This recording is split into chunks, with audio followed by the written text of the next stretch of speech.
Hello, everybody, and welcome back to the podcast that I do here on the channel called Your Favorite X-Men, where each episode is dedicated to one of someone's X-Men favorites. And today we're chatting with Alex, who has been on the channel before, and I always enjoyed chatting with them. And they're also a really great artist, so I will plug as many of your social media accounts as I can find here, Alex. But with that, would you like to tell us who we're going to be talking about today?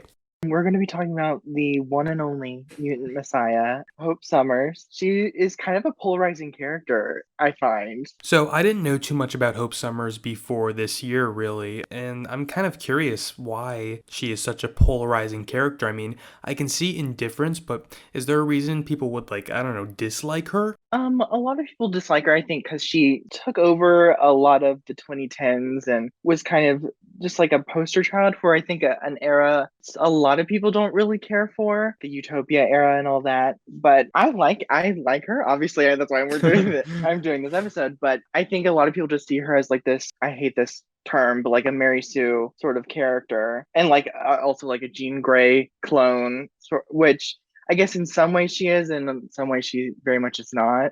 Honestly, while there are a lot of redheads in Marvel, and especially in the mutant realm, maybe I'm not seeing the connection there, but I really don't see a strong argument for her being a Jean clone at all, really. And when I say clone, I mean not literally, because I could see how that could be confusing for people since there's so many clones running around, and there's time displaced characters, and there's alternate timelines, so just know when I'm talking about Hope Summers, for those who don't know, I'm not saying she's a literal clone. Yeah, I think people only say that because one, I think they've only read Avengers versus X-Men, which she is not.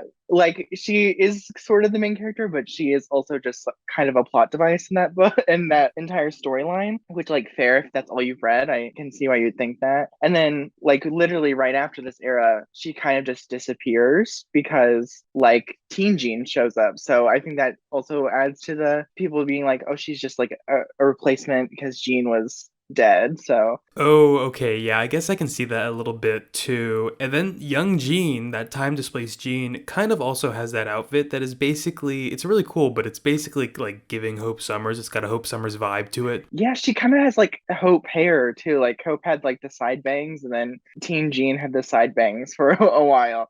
They looked very visually similar, which is, I guess, why Hope disappeared. Well, as I've read more about her and I read some of your recommendations, I've started liking Hope a lot more. I was before in the indifferent camp more so, but I was kind of just confused about who she actually was and why she was even involved in things. I was too, because here's like my little thing with Hope is that when I was first like one of the first comics I remember getting was there's that Avengers versus X-Men like prelude or whatever, like the Wanda story and the Hope story. And for the longest time I thought Hope was like Guy and Jean's kid. I I didn't know Rachel or any of those characters existed. I was like, oh, I guess she's just like their child. I think I thought that too. Which weirdly enough, she's not related to any of them. So, which is funny because she's so visually alike to Oh, Jean. that's true. Even now in my head, I was like, "Oh, Cyclops in a way is her grandfather." But then I remember that while Cable raises her, she's not his biological kid, so Cyclops is not her grandfather. Right? It's like It is confusing. it's so random. And also, there's another tidbit that I think is just like hilarious about her coming up is that she isn't named Hope because of like, Oh, this she's is the last Alex. I wrote mutant. this down as a note because I thought it was so funny. It was hilarious when I found this out, but please go on. It's so ridiculous. And I think also kind of terrible because it's a fridging story. Yeah. Um, but Hope isn't named Hope because, like she's the last hope to mutant kind. No, she's named Hope after random woman Cable shacks up with in the future that ends up being killed by, I don't think she's ends up being killed by Bishop, but she's killed by some sort of weird future monster or Some something. dystopian future threat. Yeah, some vague Yes. dystopian future thing. It's hilarious though too because that the flip side of that coin is that when Cyclops gave over Hope to Cable and then they like went to a different timeline to raise her, all that time Cable was just calling her little girl. like presumably Right? for years. I'm not just like saying that's textual. Like he just called her little girl for years before eventually his lady friend died, and he was like, I yeah, guess you're like Hope now. yeah, like that's kind of a bastardization of events, but also kind of essentially just what happens. I'm glad you brought that up immediately because that was something I wanted to bring up too. I was like, that's so It's funny. I want to one of know my Alex favorite thought. tidbits of the character that I think is so goofy. I do kind of love Cable and Hope's relationship. I love that it's sort of like not how you would typically expect. I mean, like this, he's in Messiah Complex is like trying to save this baby. And do you think he would be a little more like caring and fatherly? But he's kind of not at all like that. I mean, he doesn't name her until she's 6 years old or something. Honestly, the dynamic kind of in a way reminded me of, and this is like kind of an out there reference at this point and very dated, but if you've ever seen like the original Kick-Ass movie or the Kick-Ass comics, Big Hmm. Daddy and Hit Girl, in my own head in its own specific way, I was kind of imagining Cable and Hope Summers as Big Daddy and Hit Girl. Very similar, yeah. Another fun Hope Summers fact that I wanted to bring up, and just it means nothing, and it's really not that weird, but like I for some reason just taken aback by it that like Hope was born in Alaska. Like I don't know why that was so. Right? I was like, oh, she's like her hometown's in Alaska. Especially because like so many of the characters like just like live in New York, like and stuff. Yeah, And she's just like has this random Alaskan past. I wish, well, I guess her entire town was like burnt down, but I wish they those would have damn delved. purifiers. Yeah, I wish they would have delved more into that. I like the issue where Hope meets her grandmother, but like we don't really get a lot more of that. I and of course that's kind of a thing like with like adoptive kid characters that they want to explore their past, and I know that kind of people don't really like that, and I can understand, but it just would have been interesting to see her develop more of a relationship with her family that she never got to meet.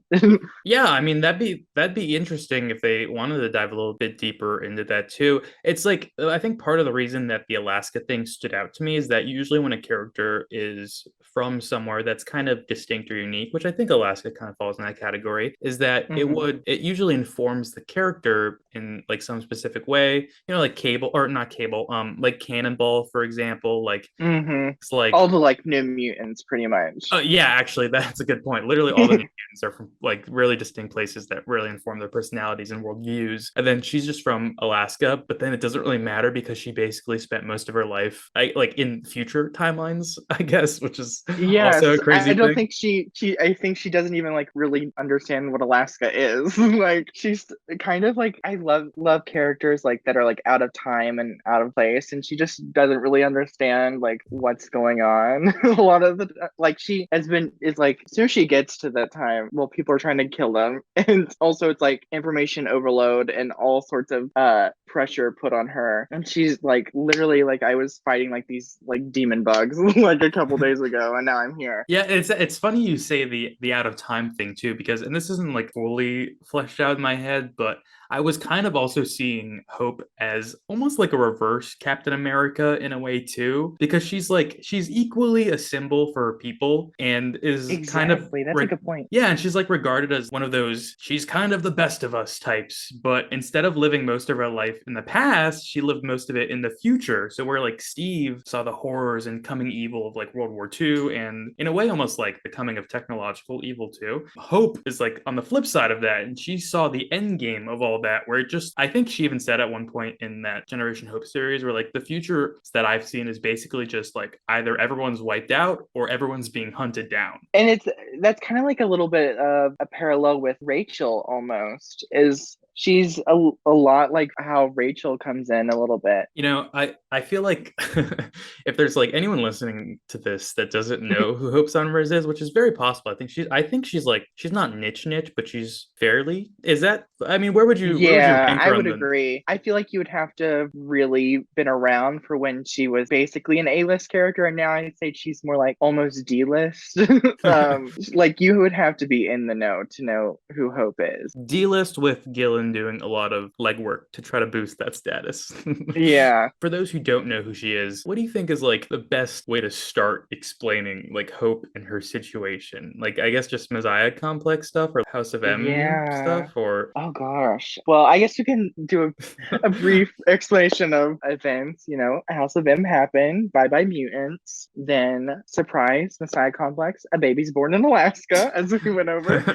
And a whole bunch of hullabaloo goes on, and Bishop and Cable are sort of fighting over this baby. Like they're sort of the main people fighting over this baby that ends up being Hope, and she is to Bishop a person who caused his terrible timeline. And I think it's been a while since I read Messiah Complex. I don't know exactly why Cable cares. I think he just sees her as the future for mutant kind. So when I started reading X-Men, I started with New X-Men, then I went Astonishing, then I read just the first omnibus volume of Uncanny, and then for some reason I like went right to Messiah Complex, which I feel like was not a really accessible read. no. So like I haven't read it again, which maybe I should have, but I've been kind of like just piecing things together from what I remember about that now with my new context of knowing a lot more about X-Men lore and whatnot. Although I feel like I still don't know much about Bishop, even in everything that I've read. And I don't really know what his main beef with Hope Summers is. I guess, like you said, he's just blames her for being responsible for the downfall of his timeline, but that feels unfair.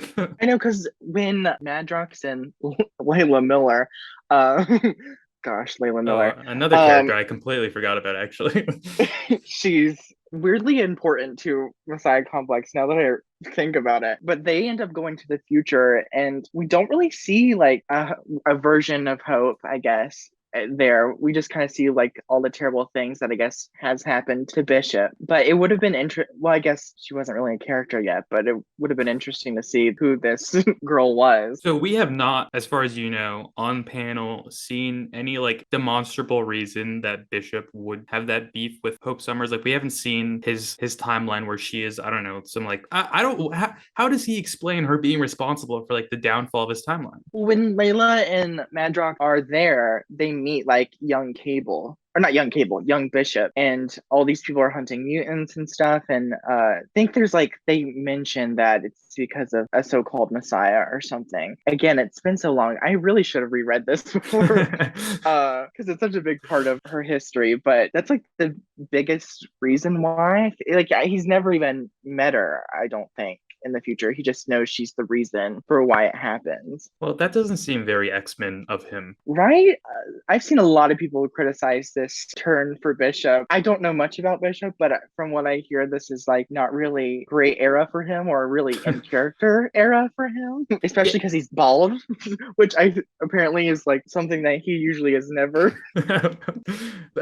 Yeah, well, that sounds like the most minor problem with what he's got going on in He's that. bald. Yeah, he's chasing a child through timelines, slaughtering people, but also his worst crime of all was he didn't use Rogaine, I guess. I don't know.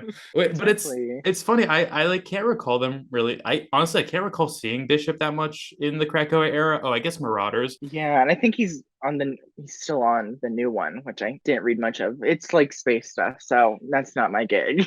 I am right there. I'm like 100% agree with you. Like I'm sure the book is good for people who like the hard sci-fi stuff, but and like no disrespect to the writer or creative team working on it, but when I was trying to read that book, my eyes were glazing over. It was a lot of sci-fi technical terms, and I was like, Yeah. Shigar, what? Lost ancestry. Anytime the Shi'ar are around, I'm like, okay, I'm checking it out. Yeah, honestly, I agree. It's like kind of whenever the X-Men go into space, like I know some of their most notable stuff happens from space adventures, and especially early on. But now, Mhm. whenever they go into space, I'm like, don't go into space. Like everything on Earth is much more interesting for you guys. Like, come Yeah, on. it's like I don't want to say it's boring, but it's like boring to me. Like Yeah. it's not why I want to read X-Men. Also, I want to add, Araco is cool. Araco counts as space, I guess. But yeah, that's nice. That I can get into because it's closer to our characters. But like Shi'ar, I'm like, no, thank you. And I'm a Milky Way elitist, so we got to stay in the solar system, okay?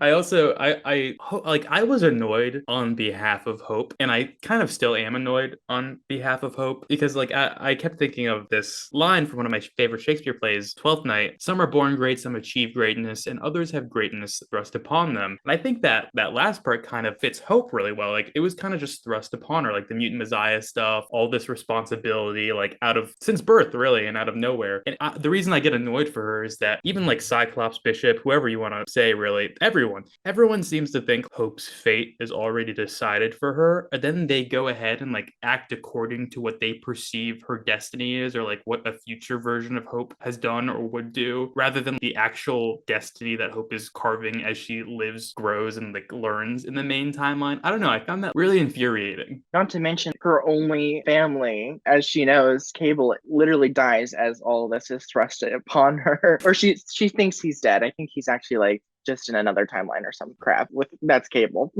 That's just Cable for you. But as far as she knows, he's dead. And then Cyclops is like, "Well, I'm gonna save us all." And she's like, "I mean, I guess. Like, could you give me a minute?" Yeah, and that's also kind of why. I mean, we got to get into AVX now. It's why I totally understand like why people don't like AVX, and I also totally understand from a Hope perspective why it's like not really a good Hope summer story, because it's kind of like you said earlier. She is in a way the central protagonist of the story, at least when we start. But then agency is slowly, and maybe not so slowly actually, it's just like quickly ripped away from her. Yeah. And then she's not that big a deal, the remaining issues, until the very end when she when her and Wanda show up. They say no more Phoenix, right? Yeah, which like I do think there was interesting stuff there. I kind of wish it had been more fleshed out with. I think it was interesting that Hope really took to Wanda in a way, and that would have been fun to explore more, but it really isn't. We're just more focused on like Avengers versus X-Men conflict with like the Phoenix stuff, and she's just like in the background, like hanging out with the Avengers. Getting a little pep talk from Spider-Man, like learning Kung Fu or something. The most random stuff, which there are parts of it I like. I really like the idea of the Phoenix Five, even though it's kind of a mess. And I love that Cyclops kills Professor X. I think that's a fun turn. But it's never been a story I know it's the same for a lot of people that I really like to go back to. It's so funny. I was really expecting to dislike that story a lot because of like everything bad that I've heard about it. But it's maybe just one of those things where I've just got a wonky opinion on it, because as I was reading it, I was like, I'm having a good time. I enjoy this. There's nothing like too substantial here. Everyone's beating each other up. It looks pretty. There's fun uses of powers. Yeah. Like there's some nice little poignant moments here and there. Maybe there's a lot of out of character moments too. But I can forgive. It's like schlocky comic book stuff that sometimes you just can't help but love. Yeah, thanks for giving me that, Alec.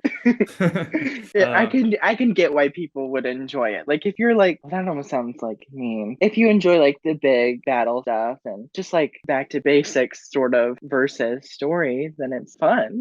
Plus, I mean, I got to witness Emma destroy Thor. I mean, I never thought I'd see that. That's amazing. It's like what you dream of. It is, yeah. Every night, I'm just like, just dreaming of the ways Emma Frost destroyed Thor. I think she could do it without the Phoenix power too, but that's another topic. She could take them all.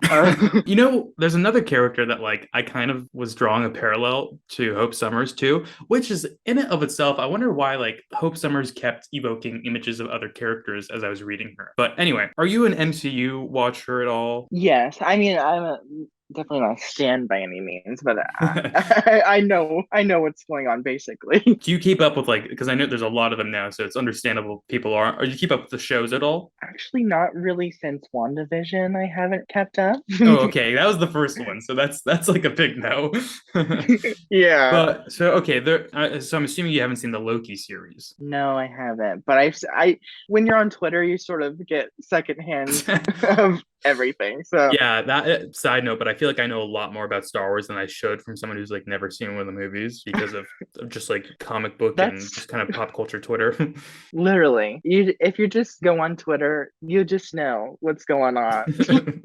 Okay, so but I'll try to explain it in a way that for those who haven't seen Loki, and then for you also who maybe has like bits and pieces of the Loki puzzle. But the character Sylvie, I saw a lot of similarities between Sylvie and Hope Summers, who Sylvie is just like a female variant of Loki, but like both of them have been on the run their entire lives, like Hope Summers jumping from timeline to timeline, and also Sylvie jumping from different timelines too, because she's outrunning the TVA, which is the Time Variance Authority, which wants to erase her existence basically. And the funny thing too is like they also both grew up in like dystopias, because that's like what Hope Summers is. She's going from dystopia to dystopia. That's right? She was going from like, and then Sylvie's hiding out in places where the timeline wouldn't branch out if she did anything weird, because they're also just like cataclysmic events. So she's hiding out in dystopias too, basically. And, you know, their lives are both kind of thrown askew because of time travel shenanigans. So, you know, just for anyone out there who can validate my little connection between Sylvie and Hope Summers, please do so, because Alex hasn't seen Loki. It's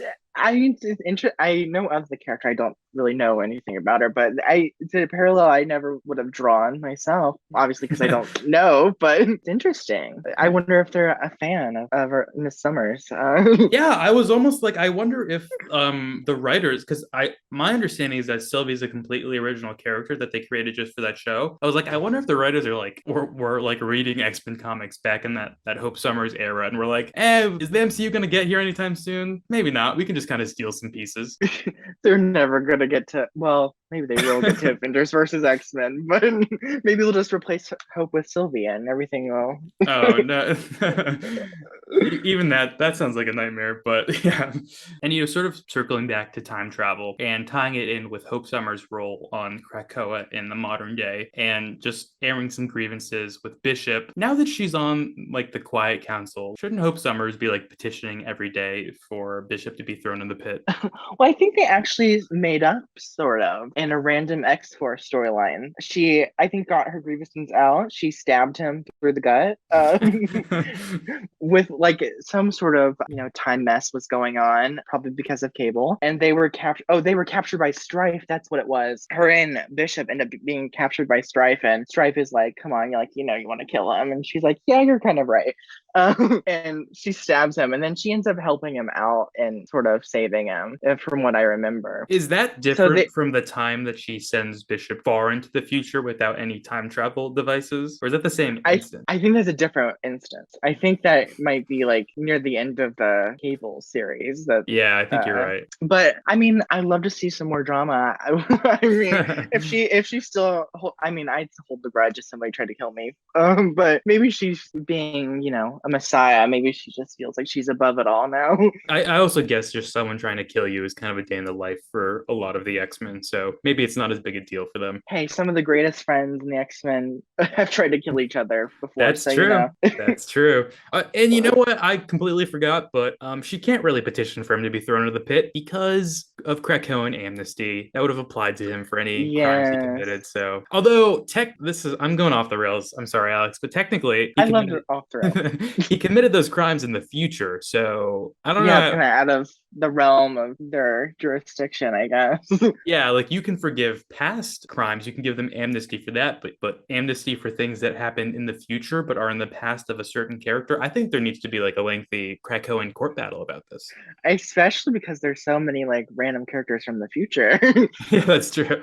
Man, this is the time travel, the cloning is something that I usually hate, but when it comes to X-Men, I just think it's so funny that I really like. Yeah, like especially like I would think I wouldn't love a character like Rachel Summers, but she's like literally one of the best characters in the X-Men, I think. So it's weird how I think they do it so well because they really flesh out the characters, even if like they disappear over time, but usually they really have a lot of depth to them most of the time. yeah, that's true. When there are clones or just like time displaced versions of one character or the other, for the most part, they end up being their own like nuanced person with a completely different perspective from the original character. Then when those characters all interact with each other, it's always kind of like fun and dramatic. It's that classic soap opera of the X-Men. It is, and that's why I read it. That's why I read it. Circling back to Hope in Krakoa and a relationship that I think is interesting because I mean, Alex, you might consider yourself a Hope stan, but you are not the biggest Hope stan there is. That's true. That is very true. There's someone on Krakoa who's a much bigger Hope stan than you, and that's of course Exodus. Little that purple freak, pink freak, whatever color he is. Well, there's tons of mutants who are, varying shades of blue and purple and pink. So he kind of just fits in there. But I really like that issue of Immortal XMen where, they kind of are dealing with that big threat on the island because of Celine, and Exodus and Hope are kind of working together. And like the dynamic I just think is so fun where like, I don't know, Exodus is just like, oh, like my mutant messiah, like, yes, you're so wise. Exalted one. Yeah. And Hope's just like, okay, like. And then she realizes like she sort of has to play into it. Yeah, it's like this guy's a little weird, but I think it's really fun. I really enjoyed that issue, and it kind of gave me everything that I've been missing from Hope because, like I said, she was sort of, after being such a big character, she's just sort of, disappeared. She wasn't gone, but she was just sort of, in X-Force hell, which like is where no character really wants to be, if we're being honest. And then even when those X-Force series, and she was like really just gone, and it's great to see her back in such an important role, which I mean, obviously like she should be because she is like such an important character to X-Men lore, I guess. But if I'm being honest, like she wasn't a character I would expect to be picked for an important like concept as the Five. Yeah, I guess because she's such a D-list character that it's fun to see. And I think this era really does revitalize her role as the Messiah and recontextualizes it. I feel like now she's finally grown into that role that was thrust upon her. Yeah, that's a good point because it seems like before the Krakoa era, like she was the mutant messiah, she's supposed to save us all, she's the best of us, but it was all kind of nebulous and vague how she gets from like point A to point B with that. But now she's cultivated, well, I guess she already had the following, but now she's done a lot more to sort of, I guess, prove herself in a sense that she's deserving of that responsibility. I think there's really a lot of interesting ground that can still be explored with that character, especially like because of that title she's been giving, and she's kind of like the leader of the Five. That's right to say, right? Yeah, she definitely is. I think it's because they all have their specific powers, and then she sort of has all their powers combined. So she kind of by default gets to be the leader. Oh, that's so funny too. I don't think we've even gotten to define Hope's powers yet, which I guess you would just say she's kind of she doesn't take she's power. Just like a mimic, yeah. Sort of very similar to Sync in a lot of ways. And he was dead at the time, so I think that's why she kind of has the same power. I think he might be a little more powerful than she is because I think he can keep powers he syncs with. It's like his power Rolodex. Yeah, right. Yeah. But on the flip side, so my understanding of Hope is that she's kind of like, and this is, a lot of people aren't going to know who this is because it's just such a one-off reference in X-Men Red, but she's kind of like the nameless shapeshifter queen that Storm like takes down in X-Men Red, where that character. Oh yeah. Yeah, that character's power was that she can shapeshift and copy your abilities, but at your peak performance. But Hope's is that it's not like at that person's peak performance. It is just at the end game peak performance of that power set, right? That's how her power works. Yeah, so sort of like it can take them to their like full form. Yeah, I wonder who would be more powerful there then, because I guess when you get to power mimics, that's like they're all kind of just almost like, all omegas, like like Rogue and her and Sync, and I think there's another one too. It's kind of like they're all able to do the same thing pretty much. Her other she has another sort of interesting thing. I think she only used it like once, but she I think has a power over other mutants that she can sort of control them. What? I don't think it's really been used. Yeah, I can't remember when she uses it. Like a Shan type power? Yeah, like she just has a power I don't know how to explain it. She can just sort of control them, control other mutants. I guess because she is supposed to be the all-powerful one. Huh, that's interesting. I can't recall. Was that in one of the readings you recommended? I can't recall that happening for some reason.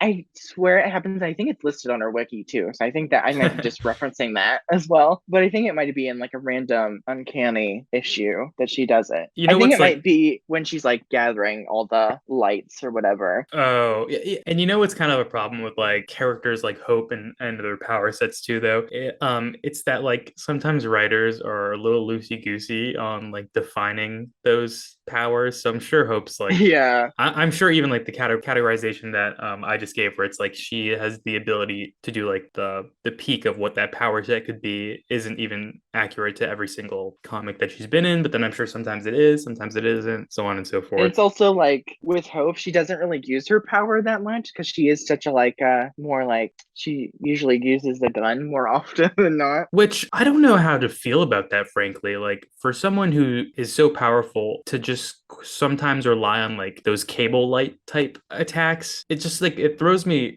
off a little bit. And I think that's why originally like I was kind of indifferent to Hope, because I was like, whenever I don't know, something about like superheroes with guns or weaponry Yeah. is meh, you know? I think this is how I always thought about it, is that like to be honest, like I don't think she really knows how to use her power all that much, which I think is why she relies more on what Cable has taught her. And he's also sort of just raised her to be a child soldier. So it's kind of what she's more comfortable with, I think. And that is in it of itself also super interesting though. And I like for me, like the perfect progression of Hope would be pivoting away from that as she comes into her own abilities more. Yes, like Yes. she learned all this from Cable, she learned like fighting from Cyclops. She picked up those skills and maybe she can make use of them sometimes, but she also has to like find her own current in the water and go with that. Yeah, I think I liked beginning Hope that she sort of was like what she was raised around, and she was like a teen Cable before Teen Cable a little bit.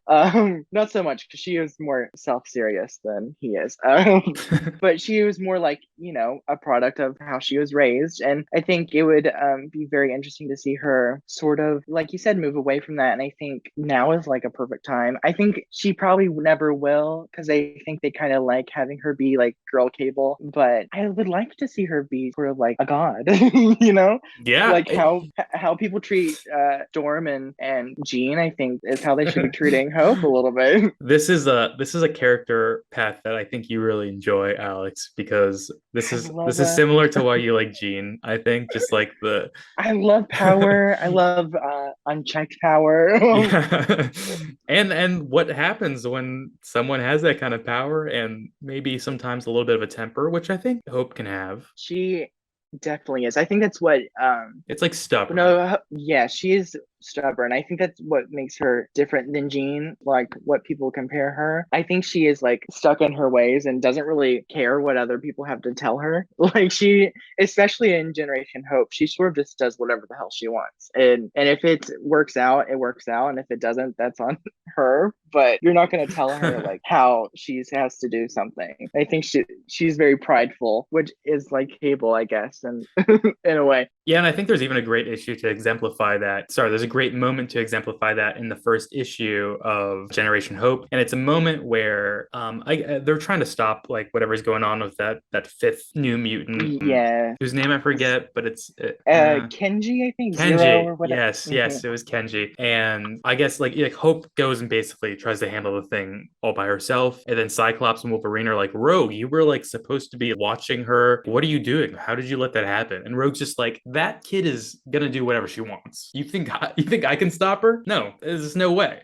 She's too stubborn and too she once she gets something in her mind that she wants to do, she goes and doesn't stop until it's done. Yeah, especially, and I think in her thought process in a way is sort of like, well, you told me to do this, I'm gonna do it my way, and you can either join me or get the hell out. Like, It's fascinating too because I'd like to learn a little bit more about because you'd think having that title of like Mutant Messiah and our savior and everything put upon you, it would be maybe a little bit ego inflating for some as well. And I think there's arguments for Hope at times using that as leverage to bypass her obstacles. You know what I'm saying? I think that's definitely like sort of what that Immortal issue kind of explored a little bit. Yes, yeah, definitely. That's a good example of it. Oh man, I love that issue so much. I just love all the Celine stuff in there too. I just have to add that. Yes, I hope like it sort of becomes her new nemesis. That'd be great. That'd be so good. And then it would be in line with Celine's nemesis. Is she hates redheads, I guess. Who can blame her? I love Powerful him. redheads. She hates him. Yeah. For someone who's rocking the goth aesthetic, that makes sense though. What is the antithesis of goth? I guess preppy, but like a redhead is so flamboyant. It's an aversion of nature. I don't know. She's like, I wish that was me. How dare you? For lack of a better word, she's just such like a drag queen. Like she's just dramatic and over the top, which I think would be a perfect sort of foil for Hope, who is such a serious character. Yeah, it's actually unfortunate that they didn't get to interact a little bit more before Hope snapped. No, Hope didn't snap her neck. It was Exodus that did it, right? I thought she's just like shot her. I thought like she tracked her down. Yeah, sorry, because I remember it's really funny. You're right. Yeah. You're right. Celine dies twice in that issue. Yeah. Oh, that's right. She at like the end, like she like uses Magic's limbo hopping power to like teleport to where Celine is, and then she snipes her down. Yeah. That's also such a great panel. Oh man, Iconic. that's a really good issue. I need to catch up on Immortal XMen too. I'm also Me too. I'm behind too. I'm behind on a lot. To start wrapping this up, for those who are interested in reading more about Hope Summers, would you like to give us some good reading recommendations? And I will also add, by the way, I think at the end of the first issue of Generation Hope, they throw down like a Hope Summers reading order themselves. But yeah, they do. That's a little I have the trade right here in front of me for Generation Hope, and they have a whole bunch of stuff that you should read. But I'm just gonna recommend Generation Hope. Really, I think that's the only place the character has really been the most interesting and fully developed. She shows up in lots of random uncanny issues, but she's again just sort of like a background character. I posted this recently on Twitter. I don't know if you saw or if you saw. I mean, there's this panel of Emma Frost trying to smother Hope with a pillow, and it's drawn by Greg Land. So that just is a great moment for her. I didn't think that was real even when I saw it. I thought it was just a joke panel. No, it's real. And then Namor shows up and is like, Emma, what are you doing? That's great. And then also, I would add to that, if you would read Immortal XMen and catch up to at least the Hope Summers part, that Hope Summers issue is kind of what got me more interested in the character and switched from indifferent to like, oh, she's kind of interesting. What's going on here? Yeah, she can be interesting when someone cares. Well, awesome. Thank you so much, Alex, for chatting another redhead with me today. Of course. And if you made it this far in the episode, I really appreciate it. Thank you for checking it out today. And please leave a comment letting me know who your favorite X-Men character is. And don't forget to like, comment, and subscribe. Thank you guys. Have a great rest of your day.